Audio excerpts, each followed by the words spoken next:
mañana con 30 minutos. En nuestro segmento de entrevista ya se encuentra con nosotros el constitucionalista Ismael Quintana para explicar un poco lo que está ocurriendo en la Asamblea Nacional. Muy buenos días, doctor. Muchísimas gracias por su presencia el día de hoy aquí.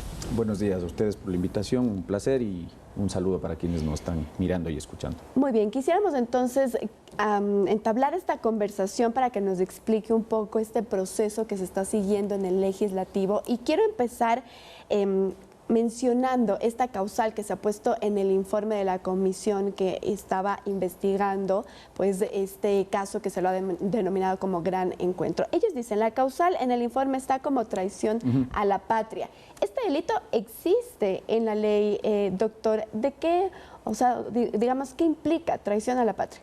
Bueno, la traición a la patria ha sido general, históricamente utilizado por las legislaturas, porque además la Constitución del 78 es la que empezó a determinar que infracciones que impliquen traición a la patria eran causal de enjuiciamiento político a los presidentes de la República. Pero desde el plano penal hay una tipificación genérica con distintas modalidades de conductas que implicarían o que merecerían un juzgamiento por traición a la patria. De hecho, la norma es tan clara que empieza indicando que hay una pena que se va a aplicar en épocas de paz y hay una pena más grave, privativa de libertad, de 10 a 13 años, que se va a aplicar en épocas de guerra. Entonces, cuando uno empieza a leer la norma, ya empieza a entender el contexto en el cual ese tipo penal está redactado. Es decir, está diseñado para aquellas conductas que pudiesen significar un atentado a la seguridad del Estado en un contexto de conflictos armados, de guerras, de agresiones internacionales. Entonces, claro, lo que está haciendo ahora la Comisión en este borrador es decir que el presidente ha permitido la penetración del narcotráfico y, mire usted esa interpretación, yo le diría no solo antojadiza, sino extensiva que se hace de la norma penal, algo que está además prohibido por la Constitución. Se dice entonces que eso implicó un delito de traición a la patria porque el presidente ha dejado que penetre el narcotráfico. Ahora, solo con esto concluyo. ¿Qué es lo que dice la norma? La norma lo que indica es que comete delito de traición a la patria, número 7 del 353 del COIP, quien ha ocultado información respecto al acercamiento de tropas o de ejércitos enemigos al territorio, lo dice poniendo así, en riesgo, efectivamente, poniendo en riesgo a la población civil. La pregunta es, primero, ¿estamos en guerra? No sé si con Colombia, con Perú o con qué otra nación estamos en guerra. Segundo, no veo que haya un ejército enemigo que nos esté invadiendo el territorio.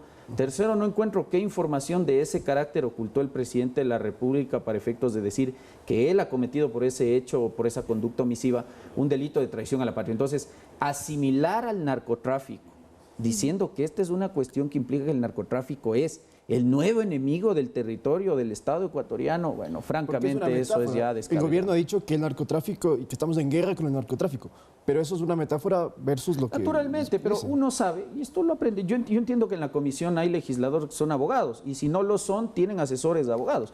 Y una de las cuestiones elementales que uno aprende en una facultad de Derecho es que en materia sancionatoria, y específicamente cuando uno le va a imputar un delito a alguien, más allá de que esto significaría solamente una responsabilidad política, no caben las interpretaciones extensivas. De hecho, eso está prohibido por nuestra Constitución. Entonces, estirar como chicle la norma penal para tratar de acomodar los hechos a una norma que no tiene ningún contexto ni relación con lo que se ha investigado, si es que se le puede llamar así, al resultado que está en este borrador de informe, bueno, eso debería ser prontamente desechado por la Corte en el evento que haya una acusación constitucional. De acuerdo. ¿Y qué es lo que dice la norma respecto del juicio político? Es decir, ¿traición a la patria podría ser una causal para directamente llamar a juicio político al presidente? A ver, la Constitución determina básicamente 3 causales. Esto siguiendo el patrón que se estableció a partir de la Constitución del 98. Delitos contra la seguridad del Estado, delitos contra la administración pública, cohecho, peculado, concusión, enriquecimiento ilícito, o también los delitos contra los derechos humanos, estos llamados crímenes de lesa humanidad, secuestro, genocidio, tortura, desaparición forzada de personas. Y en el caso de los delitos contra la seguridad del Estado, claro, podría estar la traición a la patria, podría estar el sabotaje, podría estar el terrorismo, es decir, varias figuras penales que se tipifican como conductas ilícitas en el Código Integral Penal, pero que tengan real ocurrencia con los hechos que estamos investigando. Entonces, eso no está pasando acá. Lo que se está diciendo es que ha cometido traición a la patria porque supuestamente ha dejado penetrar al narcotráfico en territorio ecuatoriano. Eso no es delito a traición a la patria y por lo tanto tampoco es delito contra la seguridad del Pero Estado. también dicen que hay una concusión por omisión. ¿Eso existe también? A ver, esa es la tercera recomendación que se estaría haciendo. La primera haciendo. es llevar todo esto a la fiscalía. La segunda es juicio político por traición y tercero es por el delito de concusión, pero con omisión del primer mandatario. Ni siquiera es eso, es un misceláneo de delitos, porque la comisión concluye que el presidente ha cometido simultáneamente cohecho, peculado y concusión. Es como si se tratase en el plano penal de un concurso real de infracción. Son muy diferentes. Francamente es algo que ni la Fiscalía se ha atrevido a decir en este caso, peor la legislatura que no tiene la titularidad de la acción penal pública. Es la primera cosa que a mí no me queda claro. A ver, bueno, ¿cometió cohecho o cometió peculado o cometió concusión o cometió las tres juntas? Primera cosa. Segunda cosa, en el informe se dice algo que es contradictorio, porque por un lado dice que hubo actos perpetrados por el presidente de la República que conducen a concluir que él ha cometido estos delitos, pero por otro lado se dice que hay comisión por omisión. Entonces, ¿qué mismo? ¿Delinquiste por acción o delinquiste por omisión? Porque el tratamiento penal y en este caso el tratamiento constitucional que se le debe dar es distinto dependiendo de cuál fue la modalidad bajo la que supuestamente habría actuado el presidente de la República. Ahora, más allá de eso, que de suyo ya debería servir para dejar ahí nomás de la situación, uno dice, bueno, la Asamblea debería aprobar entonces, si le está señalando de cohecho, que el presidente recibió para sí o para beneficio de un tercero, dádivas, bienes, dinero, cualquier clase de cuestión o canonjía, a cambio de hacer o dejar de hacer algo relacionado con el cargo de presidente de la República. Si se trata de concusión, tendrán que probar que el presidente ha pedido para sí o para beneficio de un tercero, igual, cualquier clase de beneficio, a cambio de hacer o dejar de hacer algo. Y en el peculado, evidentemente, probar si es que el presidente ha sido un mal administrador de los recursos públicos y que eso ha puesto en riesgo las finanzas públicas y que eso ha puesto en riesgo la eficiencia y la buena marcha de la administración pública. Pero en el borrador de informe no asoma eso. El borrador de informe se dice que él nombró a un sujeto en las empresas coordinadoras, empresas públicas, y que lo mantuvo en el cargo aún a sabiendas de que este caballero estaba siendo investigado por la Fiscalía. Eso pudiese traer a futuro tal vez una responsabilidad penal, pero no por cohecho, peculado, concusión o enriquecimiento ilícito, sino por otras razones, como por ejemplo una omisión del deber jurídico de denunciar que tienen los funcionarios públicos, o en el peor de los escenarios, si es que Fiscalía llegara a determinar que el presidente ocultó información, que el presidente forzó a la policía a disolver el equipo de investigadores, que es algo que ha dicho el Frente Parlamentario, o cualquier otra de esas actividades que supongan una injerencia en la administración de justicia y en las facultades de fiscalía. Bueno, estamos hablando de otra clase de conductas, pero que, insisto, pudiesen comportar posiblemente una responsabilidad penal, pero no necesariamente una responsabilidad política. De acuerdo, doctor. Y ahora queremos, para ingresar ya en este proceso que puede venirse de juicio político, queremos diferenciar lo que ocurrió hace meses pasados en la Asamblea Nacional, que fue, digamos, este llamado a muerte cruzada, el intento de llamado a muerte cruzada, y lo que se quiere ahora, juicio político. ¿Qué diferencia tienen las dos? Bueno, básicamente son las causales y el procedimiento. La muerte cruzada es un trámite, si usted quiere, mucho más sumario. No se requiere de esta suerte de calificaciones previas, pero igual tiene causales. La famosa muerte cruzada, además, es un mecanismo que se activa en doble vía. Es decir, tanto el presidente puede disolver la Asamblea como la Asamblea destituir al presidente sin necesidad de acudir a este trámite que es más engorroso y que se llama juicio político. Y activada una vez, ya no podría la Asamblea activarla. Eso dice la Constitución. La Constitución determina que la Asamblea puede destituir al presidente por dos razones: grave crisis política y conmoción interna, o arrogación de funciones que el presidente no tenga, previo dictamen en ese caso de la Corte Constitucional, y que esa facultad puede ejercerse por una sola vez durante los 3 primeros años del periodo legislativo. Es completamente distinto al pedido de ahora. Efectivamente. El enjuiciamiento político, como hemos hablado, tiene otras causales que se reducen específicamente al plano delictivo y que requiere una suerte de doble calificación para su trámite. Finalmente, el informe, e incluso si se llega a dar la presentación de una acusación constitucional, podrá decir lo que sea,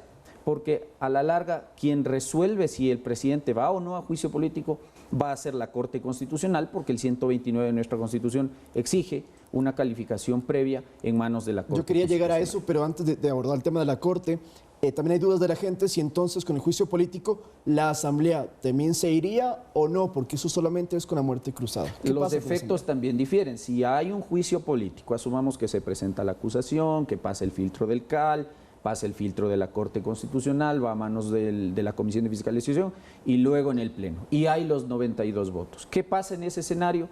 Se censura y destituye al presidente de la República, asume la presidencia el vicepresidente por la vía de la subrogación para el resto del periodo. No es que hay nuevas elecciones, porque esa es otra cuestión que está diciendo acá. Eso no ocurriría tras un juicio político y el vicepresidente que se transforma en presidente tiene que enviar una terna a la Asamblea para nombrar un nuevo vicepresidente. La Asamblea se queda trabajando. En una muerte cruzada el escenario es distinto, pero dependiendo de quién aplasta el botón. Si es que es el presidente el que decreta la disolución parlamentaria, el jefe del Estado permanece en el cargo hasta la elección anticipada presidencial y legislativa. ¿Ya? La Asamblea cesa inmediatamente en funciones, en tanto ya se firma el decreto. Si es que en cambio es la legislatura la que resuelve destituir al presidente bajo este mecanismo, la Asamblea va a permanecer en funciones, el presidente cesa inmediatamente en el cargo y el que asume hasta la elección anticipada la presidencia de la República es el vicepresidente. De acuerdo. Ahora, doctor, nuevamente, vamos por pasos, ya lo escuchamos hace un ratito, pero digamos, hoy van a votar en la comisión este informe que acabamos de hablar. ¿Qué es lo que ocurre luego? No es que hoy votan y pues ingresa al juicio político, es decir, hay un proceso largo que tiene que pasar. Sí, los juicios políticos no son soplar y hacer botellas y por eso uno siempre ha dicho, no haga normas pensando en el beneficio de un grupo político y en el perjuicio del adversario, porque las normas a veces regresan y se aplican como boomerang, como está por pasar yo creo en este caso, ¿no? Sin que yo tenga una bola de cristal ni tenga capacidad